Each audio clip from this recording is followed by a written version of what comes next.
One of the things psychologists have done for the last 20 years, especially the social psychologists, is push this idea of self-esteem. You should feel good about yourself. And I think, why would you tell someone 20 that? It's like, you should feel good about who you are. It's like, no, you shouldn't. Why should you feel good about who you are? It's like, you should feel good about who you could be.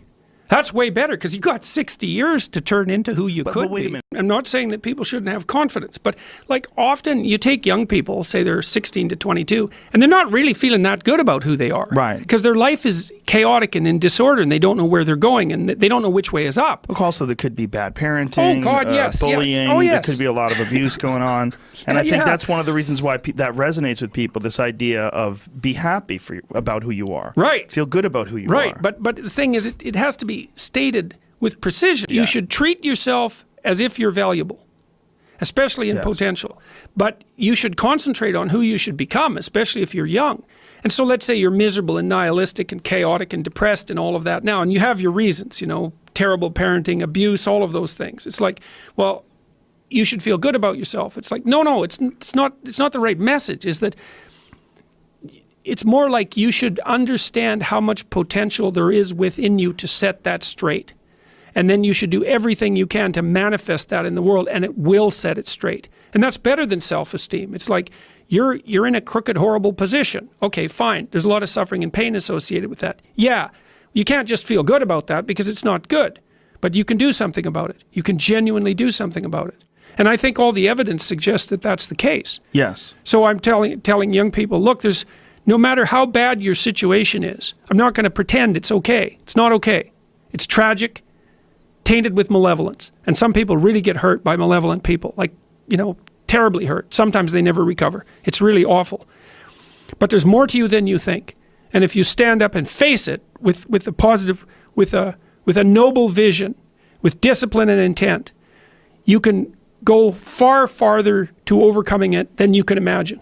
And that's the principle upon which you should predicate your behavior. And I think that one of the things that's really nice about being a clinical psychologist is that this isn't just guesswork.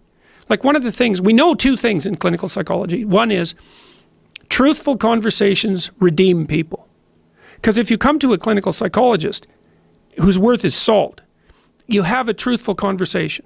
The conversation is, well, here's what's wrong with my life, and here's what caused it. You know, maybe it takes a year to have that conversation, and both of the participants are doing everything they can to lay it out properly. Here's how it might be fixed. Here's what a beneficial future might look like. And so it's a completely honest conversation if it's working well. And all that's happening in the conversation is that the two people involved are trying to make things better. That's the goal. Let's see if we can have a conversation that will make things better.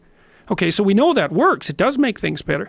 And then another thing we know is that, well, let's say there's a bunch of things that you're afraid of that are in your way. So you have some vision about who you want to be. Maybe you have to, you know, you want to be successful in your career, so you have to learn to talk in front of a group. It's like, okay, well, you're afraid of that. It's like, no wonder you don't want to be humiliated. So, okay, so what do we do about that? Well, maybe we first get you to speak in front of one person, and then 3 people, you know, for 5 minutes, and then for 10 minutes. Like, graduated exposure to what you're afraid of. Voluntary graduated exposure to what you're afraid of is curative. So to tell people that if you confront the world forthrightly, if you speak the truth, and you expose yourself courageously to those things that you're afraid of, that your life will improve, and so will the life of people around you.